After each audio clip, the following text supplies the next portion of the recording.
cloud for disaster recovery. In the event of a disaster, you can quickly launch AWS resources to ensure business continuity.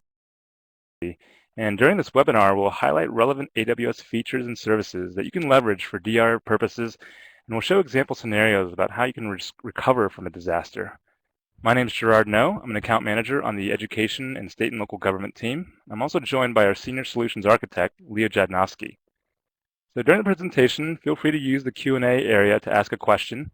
We'll also save 10 minutes at the end of the presentation to go through any questions that you might have. So let's get started. Here's a look at today's agenda. We'll walk through a quick overview of what AWS is, followed by the basics of disaster recovery. We'll talk about why customers are using AWS for DR and highlight the services that can be employed. And finally, we'll review common disaster recovery architectures. What is AWS? This is a simple view of the set of services that we offer. At the core is compute, storage, and database services that are at the heart of our offering.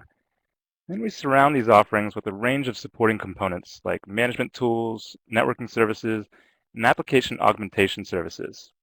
All this is hosted within our global data center footprint, which allows you to consume services without having to build out data center facilities or buy new equipment. Our data center footprint is global, spanning 5 continents with highly redundant clusters of data centers in each region. Our footprint is expanding continuously as we increase capacity, redundancy, and add locations to meet the needs of our customers around the world. AWS has data centers in multiple geographic regions around the world. A cluster of these data centers in a particular part of the world is what we call a region. We have 10 such regions around the globe, 4 within the US and 6 outside the US. In terms of regions in the US, we have 1 on the East Coast and 3 on the West Coast. One of the regions on the West Coast is called GovCloud. It's a region that's capable of supporting ITAR compliant workloads. Across the 10 regions, we have a total of 26 availability zones, and I'll describe availability zones on the next slide. So each region is divided into multiple logical sections called availability zones. Every region has at least 2 availability zones, and most regions have more than 2 availability zones.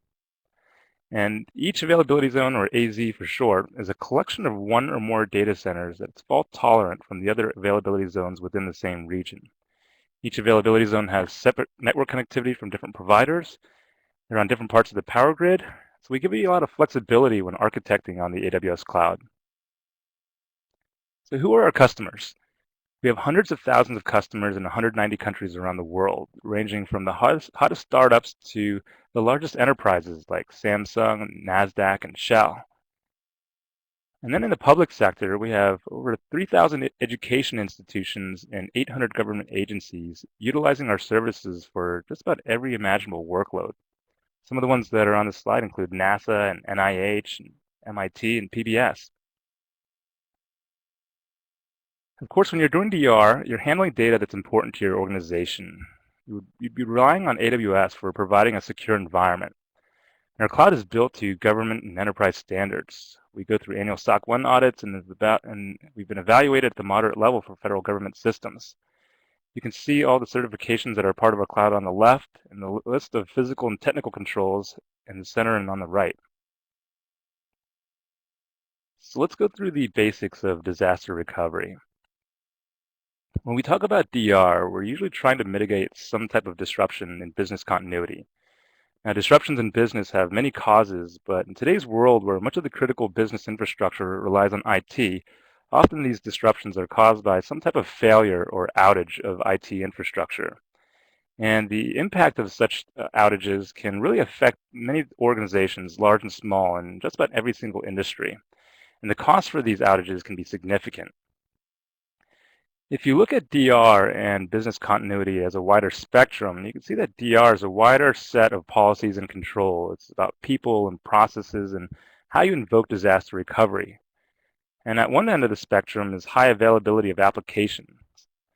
Business continuity is a fundamental part of high availability. It's about keeping your applications running to serve your customers. Then on the far right, we have disaster recovery. About getting your environment or data back after some unforeseen event. Maybe your facilities have become inaccessible after some major disaster, or maybe a network connection has been dropped between your data centers, or sometimes hardware even fails. And in the middle somewhere is where you keep your data. There's always a need to back up your data, whether it's keeping your data secure for your applications to keep them up and running, or keeping your data to recover from an event. And it's not all or nothing. You need to choose what needs to fail over and what does not. In some cases, only part of the office infrastructure will need to be recovered. The trick is to choose the right strategy for the right application and which parts to invoke based on conditions. So there are key DR metrics that will guide you how to build and implement a DR plan. And the first is Recovery Time Objective, or RTO. This is the amount of time that an organization is willing to allow a particular system to be unavailable in the case of a disaster before a DR site can be live. This can be measured in minutes, hours, or days. The second is Recovery Point Objective, or RPO, and this determines the amount of data loss that is tolerable in the event of a disaster. This is also typically measured in time, but can also be expressed in other metrics, such as transactions. While RTO measures the length of time it takes to fully execute a DR plan, RPO measures the amount of time of data between replication cycles from the primary site to the DR site. So if I wanted to ensure that a system had an RPO of 5 minutes, I need to design it such that the data is replicated to my DR site at least every 5 minutes. One important thing to keep in mind is that these objectives should be evaluated on a per application basis and not necessarily as a one-size-fits-all, because the values you choose for these metrics will directly relate to how the costs are associated with building a DR site. A lower RTO and RPO will have higher costs for infrastructure and software licensing, so the trade-off that needs to be evaluated by both business users and IT teams.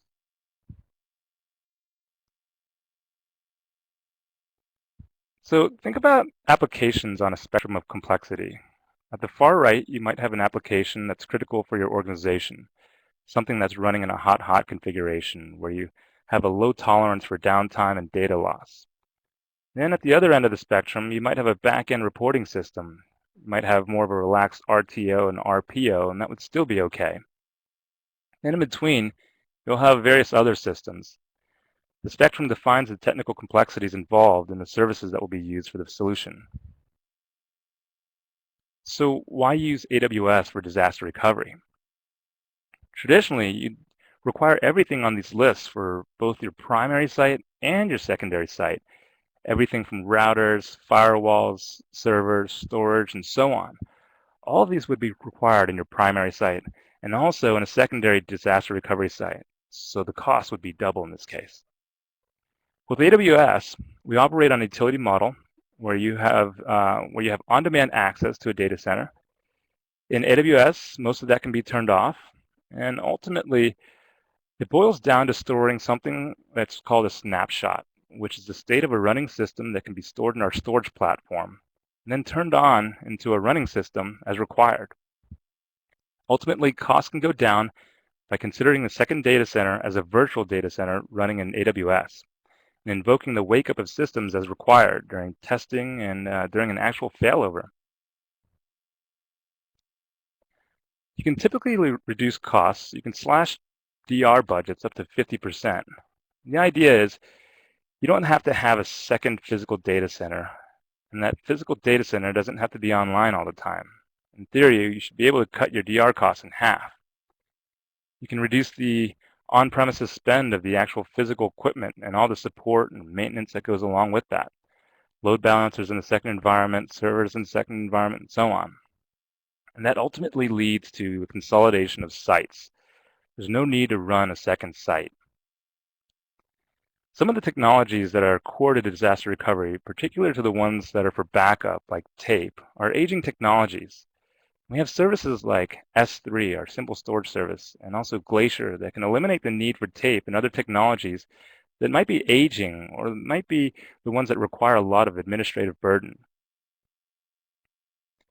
If you look at some of the challenges with traditional DR environments, typically these are scaled down replicas of your production environment that is hosted some distance from the primary site. How far the DR site needs to be from the primary will vary, but generally you want something that's far enough away that major regional events won't impact the DR site as well as the primary.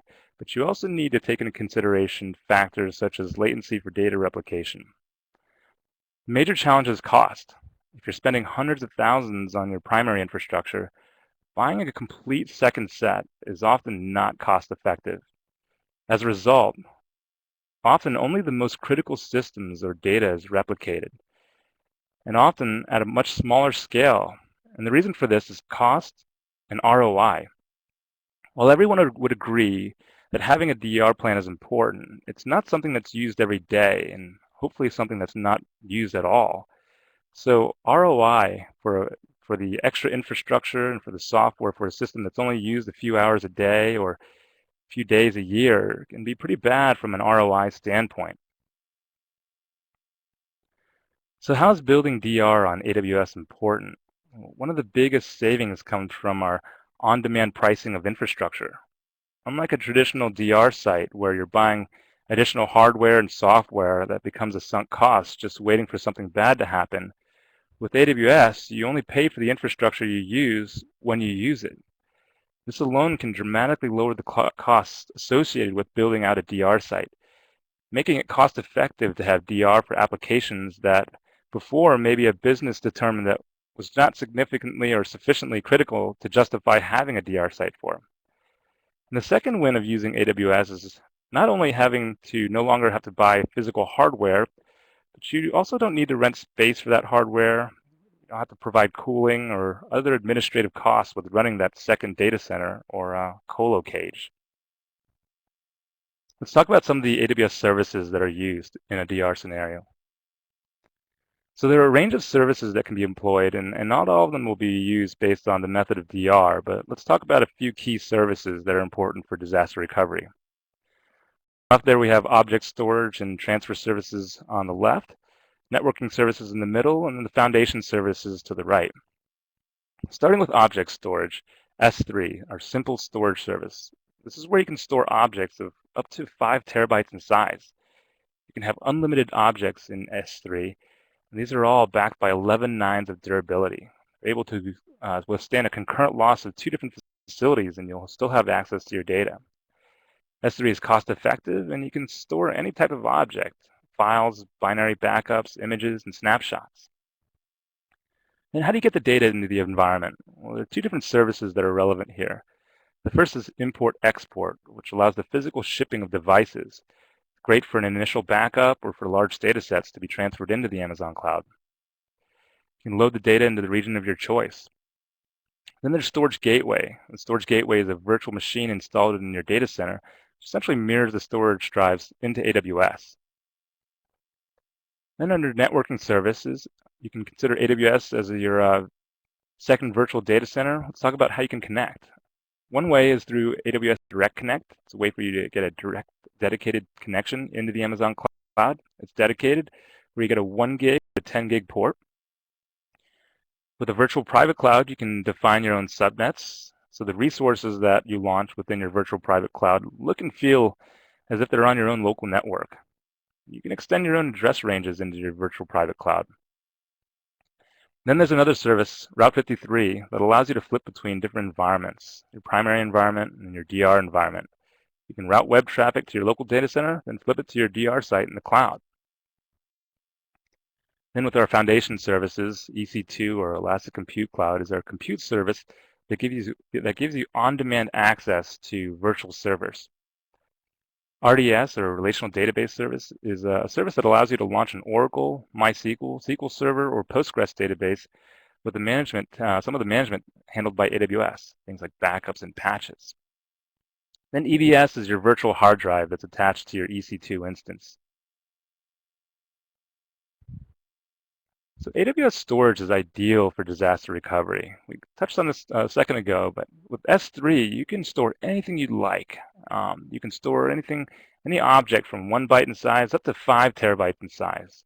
It's hugely scalable, and S3 gives you the perfect backbone for storing your data. You can pull it back when you need it.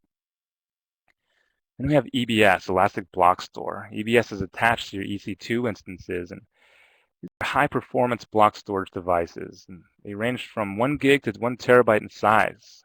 You can attach them to multiple EC2 instances, and they come with the functionality for snapshots.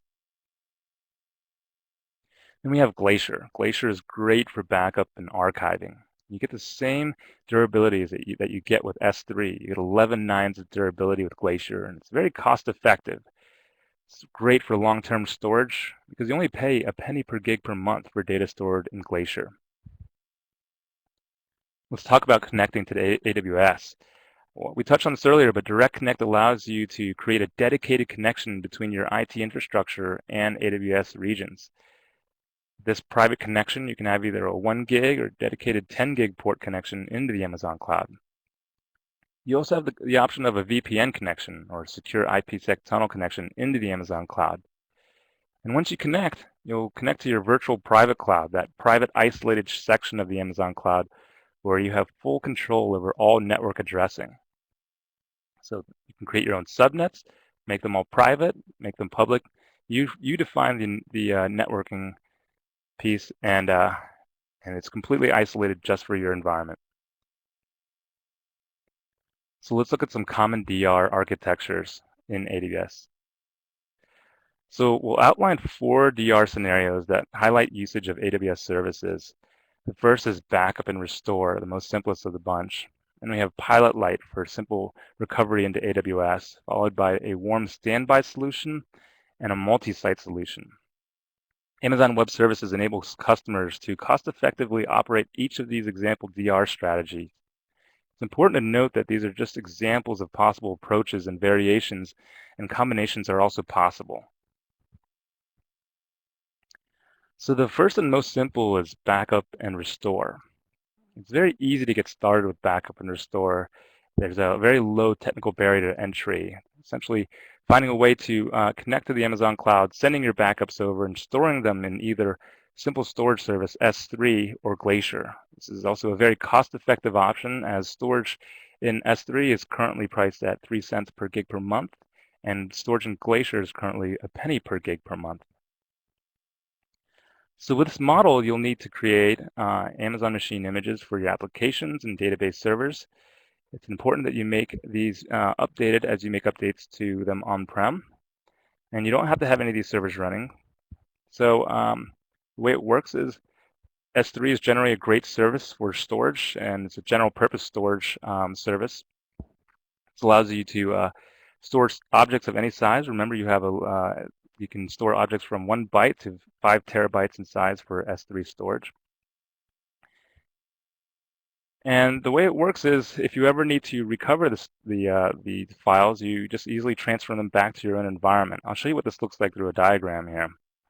So there's some key steps for the backup and restore. The first is, well, let's actually go through this diagram first. We have on the left here your on-site infrastructure, where you have your corporate data center. And on the right, you have the AWS region of where you're storing this data. At the top there, you can see that it's stored in an S3 bucket. An S3 bucket lives within an AWS region. And we have several lines that are connecting from your corporate data center into the Amazon cloud. And this is showing the different ways that you can get your data over. You can connect through Direct Connect. That's that dedicated connection that allows you to have a dedicated 1 gig or 10 gig port connection into the Amazon cloud. You can transfer your files over the internet. You can also use our import-export service, which allows you to ship physical drives. And then there's a storage gateway. That's our virtual appliance that allows you to send data over. You need to ensure that you have the appropriate retention policy for the data, and then ensure that you have the appropriate security measures in place for this data, including encryption and access policies. What you'll do is just regularly test the recovery of this data and the restoration of your system. During the recovery phase, you can restore the snapshots from S3 onto AWS infrastructure by just launching an EC2 instance. You also have the ability to transfer the data from S3 back to your own on-premises infrastructure if needed. So the second architecture we'll look at is the pilot light. The idea of a pilot light is an analogy that comes from the gas heater. In the gas heater, there's a small idle flame that's always on that can quickly ignite the entire furnace to heat up the house as needed. The scenario is similar to a backup and restore scenario. However, you must ensure that you have the most critical elements of your system already configured and running in AWS. In this case, this is the pilot light. When the time comes for recovery, you'd rapidly provision a full-scale production environment around the critical core. The infrastructure elements for the pilot light itself typically include your database servers, which would be replicating data to Amazon's EC2. And depending on the system, there may be other critical data outside the database that needs to be replicated. But this is the critical core of the system, the pilot light, around which the other infrastructure pieces can be quickly provisioned and launched to restore the complete system. So the way it works is you build your resources around a replicated data set, and then you can scale up these other resources in response to a disaster recovery event. At all times, you'll be keeping that pilot light up and running, replicating from your on-premises data center into that pilot light that existed within the Amazon cloud. And then when the disaster happens, or in the case of a disaster, you would recover by starting up the pool of resources in AWS as needed. So this is what it looks like. You'll need to have your regularly changing data replicated to the pilot light.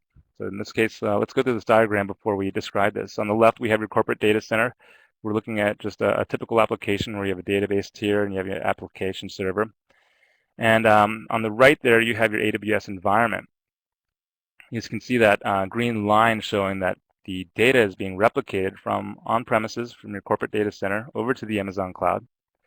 And this is happening on a continuous basis. So during the setup, you'll have to have your regularly changing data replicated to the pilot light, which is the small core around which the full environment will be started in a recovery phase.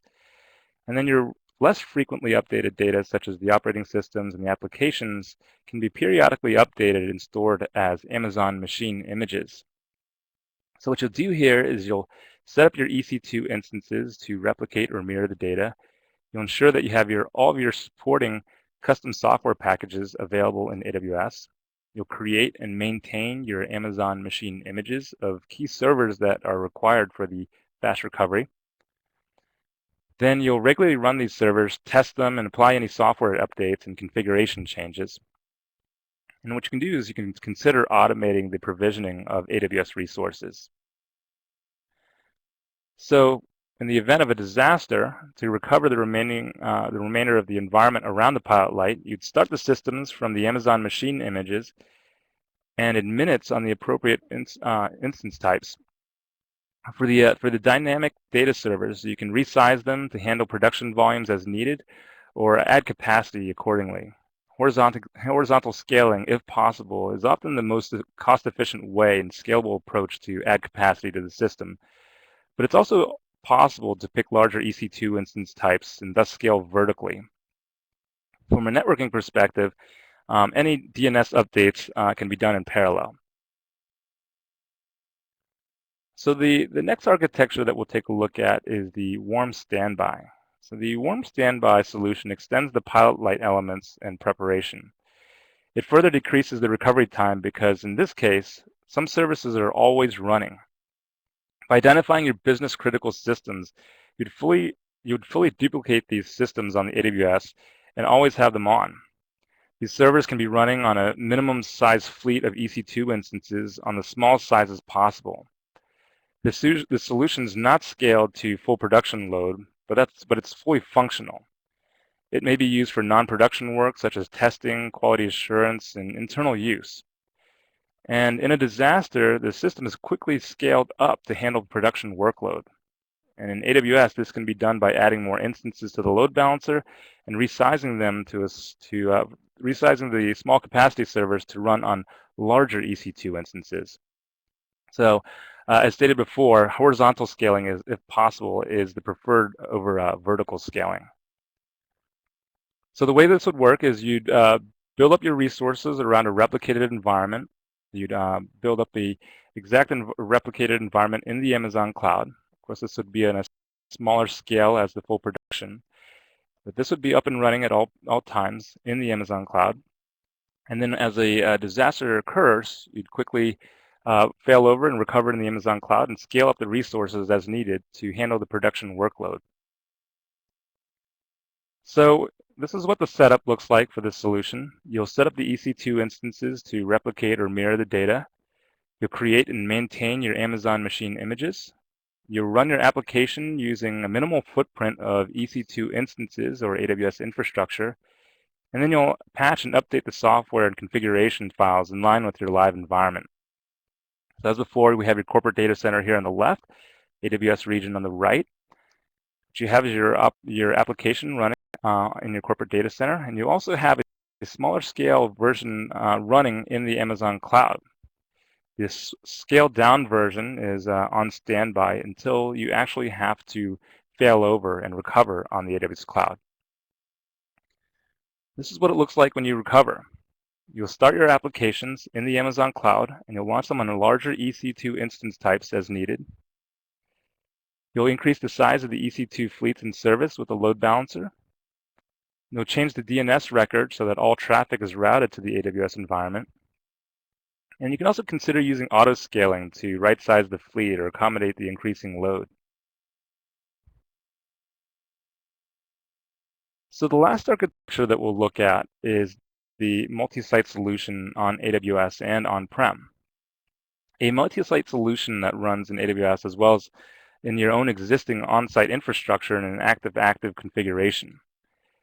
Data replication method that you employ will be determined by the recovery point objective that you choose, and various replication methods will exist.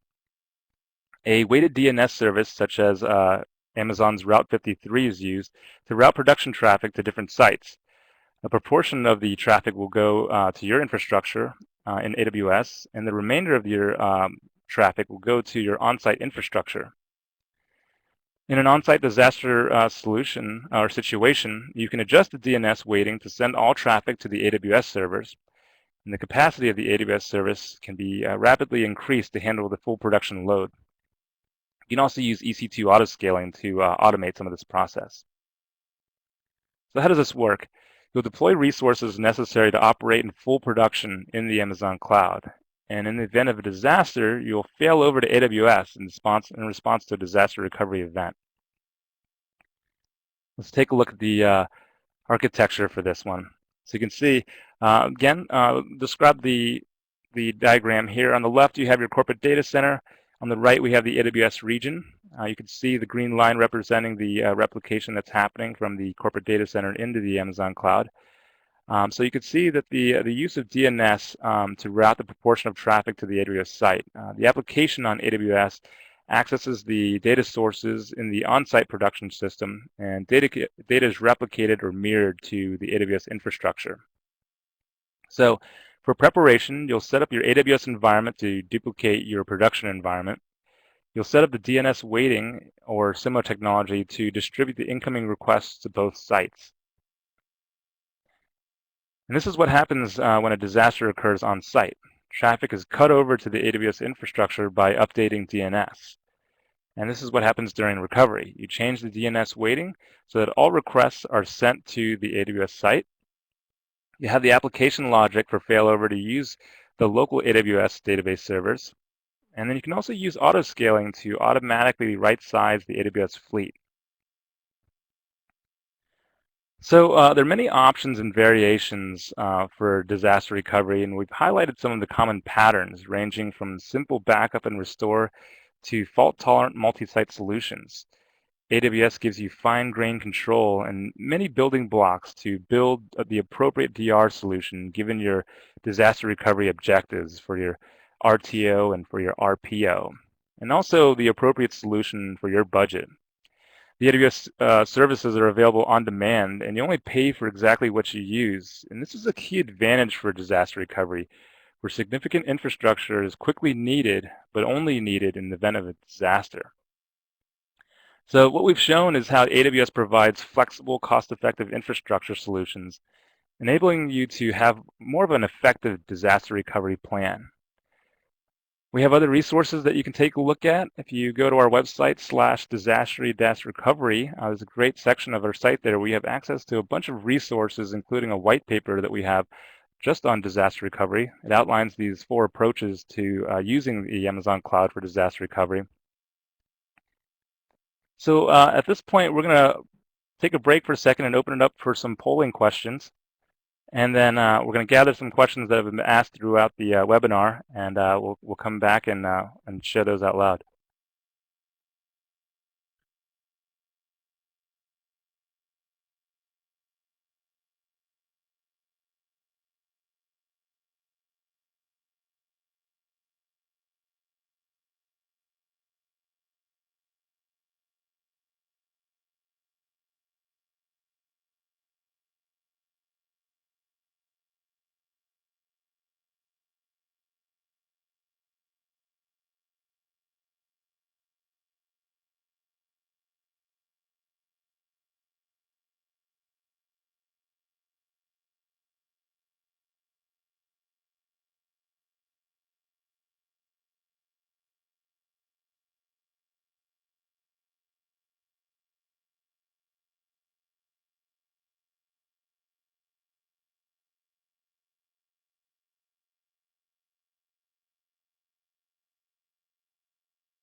Hi everyone, this is Leo. I see that we have a question here. So the question is, in DR case, how can we implement master-master RDS replication? Well, so RDS does not support master-master replication out of the box, but you do have several options here. If you're running the MySQL engine for RDS, you can set up a cross-region read replica in another region, and then in case of a disaster, you can promote that read replica to master. Another thing that you can do is within a region, you can just enable the multi-availability zone option across all of the engines, and that allows you to have automated failover between copies of your RDS instance within the same AZs. Another thing that you can do, which isn't live replication, is that you can take your snapshots of your RDS instances and copy them to other regions and then recreate new RDS instances off of those snapshots. And so the underlying reason why master-master replication typically across regions is technically challenging is because for it to work, it really should be synchronous. And then when you come at regions, you can introduce some latency issues in there. So it's better to do either a read replica that's asynchronous in another region, or to copy snapshots or have some other strategy to do that. If you run MySQL or Oracle or SQL Server or Postgres on your own on EC2, you could technically implement master-master replication, but again, you might run into some latency issues there.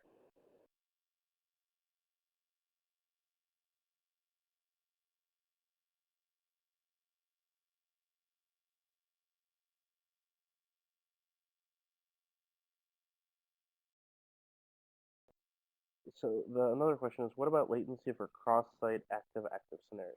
So if I'm understanding the question correctly, is if you have a website that lives in multiple regions, uh, is latency a concern there? The answer is yes, it definitely can be.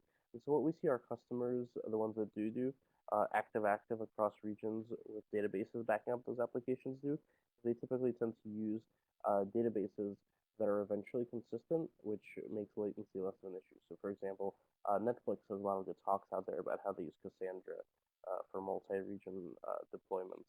And in that case, Cassandra is a database that is eventually consistent, and it doesn't, so latency isn't as much of an issue there.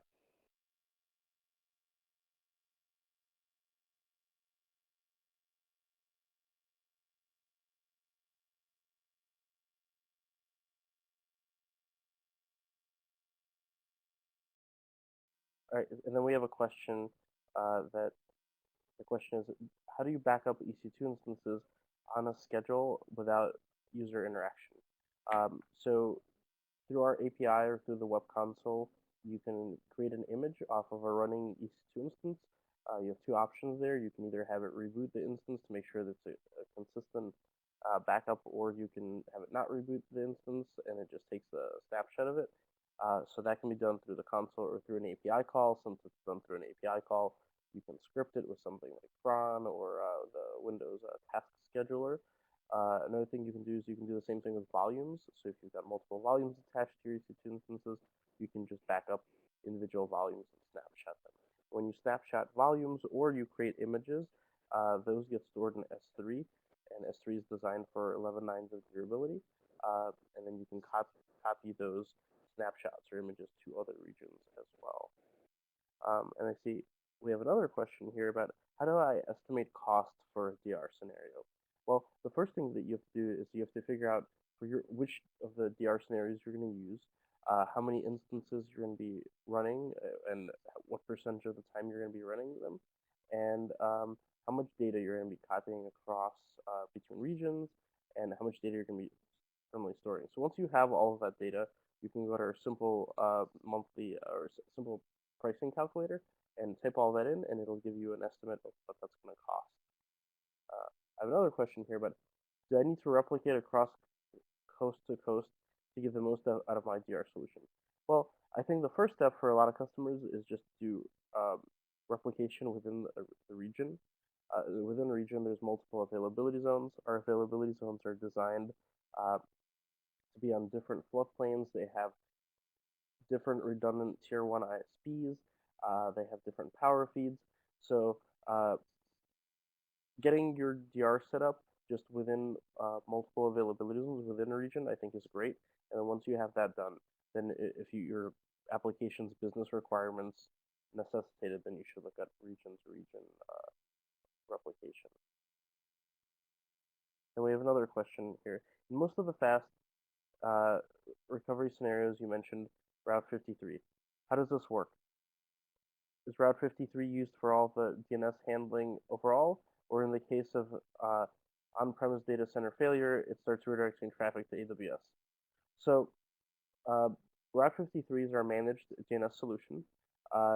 You can use Route 53 to do the actual failover. So whatever the endpoint for your application is, you have that as an endpoint in Route 53.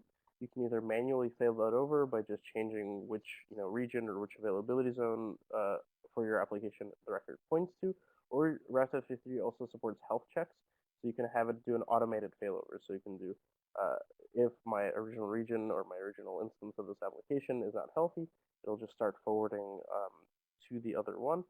So you have a lot of options there. Now, in terms of propagation, you have control of the TTL value on your Route 53 record.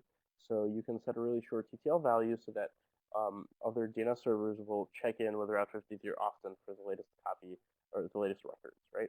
The other thing you can do is not only can you just do failover, you can also use Route 53 for a lot of different scenarios. You can use it for active traffic, so you can send half of your traffic to one copy of your application, half of your traffic to another copy of your application. This allows you to do things like A/B testing or green-blue deployments. You can also have that, so you can have active, but with a health check built in, so it can fail over if one of your sides of your application isn't healthy. You can do latency-based records, so you can have two copies of your application in different regions and serve the copy that's closest to the user to them. So Route 53 opens up a lot of different possibilities there. We have another question asking, what is the expected latency for S3 cross-site storage replication? So S3 has different rules for consistency depending on what region it's in. If you're in the standard region, that region is in the East Coast and the West Coast, and so that one is eventually consistent for reads after writes. So you could write an object and it may not immediately be read because it's got to replicate, right? If you're using any other S3 region, then it is read after write consistent. So you should just check our documentation for the consistency rules. In terms of if you're replicating from an S3 bucket in the East Coast and one or one in the West Coast and one in Singapore, it just depends on the network connectivity between those regions. So I'd encourage our customers to just test it out and see what results they get on their own. Are there any other questions?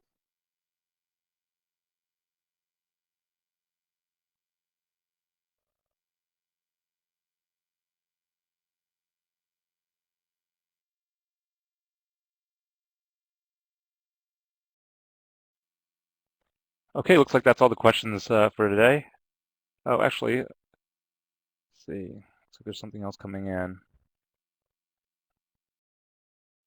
Yep. So just to elaborate on my answer, just to make it clear, we don't publish latency times for cross-site replication. I'm not sure what you mean by cross-site replication for S3, but S3, when you write an object to it, it replicates in the background to achieve the 11 nines of durability to a bunch of locations. So you should test out for yourself how long that takes. We don't publish times for that. If you're copying from an S3 bucket, because S3 lives in different regions, between regions, again, that's highly dependent on which region you're copying between and what the network connectivity is between those regions. So that's just another thing that you should test out and see what you get. All right, folks, thanks for joining us this afternoon. We'd love to hear from you. So we want to talk to you, hear about your challenges, and we want to help you meet your disaster recovery goals. That's all for the webinar today. We have a webinar going on tomorrow at the same time. We'll be covering hosting websites on AWS, and Leo will be hosting that webinar. So we hope to see you tomorrow. Thanks a lot.